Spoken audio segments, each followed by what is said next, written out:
Prochaine section que l'on fait aujourd'hui sur le Carrefour des sciences, c'est la section 6.3 qui s'appelle « Comment peut-on représenter les molécules ?» Et ça ne sera pas très très long. L'idée, c'est que les molécules sont très très petites comme dimension. Donc, c'est très difficile à visualiser.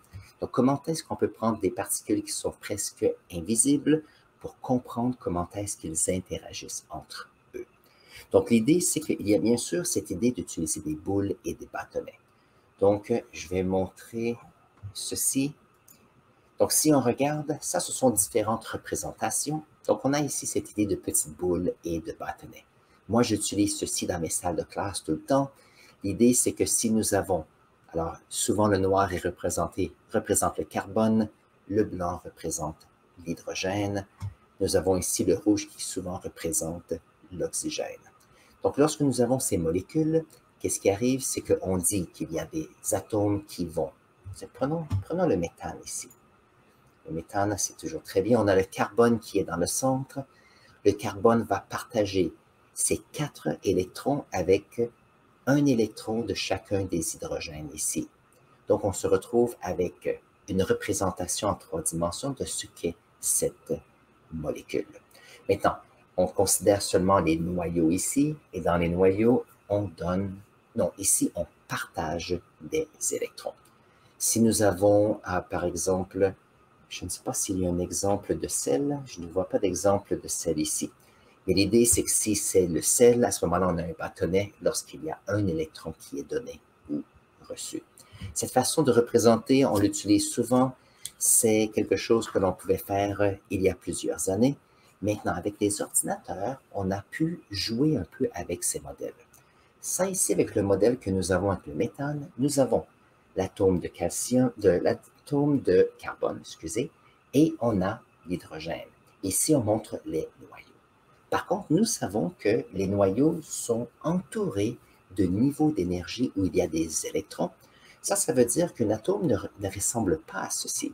Il va plutôt ressembler à une molécule comme ceci qui est l'eau. Est-ce que je peux faire ça plus grand? Voilà.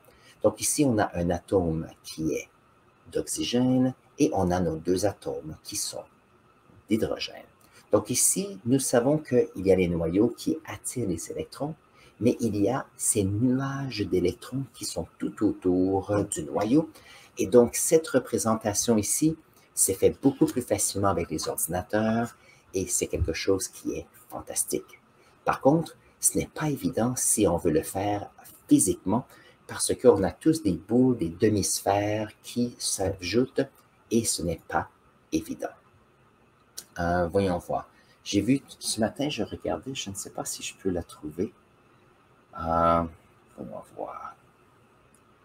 Est-ce que je peux voir ça sans qu'il y ait des droits d'auteur? Alors ça ici. Donc ça, c'est un autre exemple d'idée de modèle compact. Donc ici, on peut voir que ce sont des molécules et il y a l'interaction des électrons à l'intérieur de ceux-ci.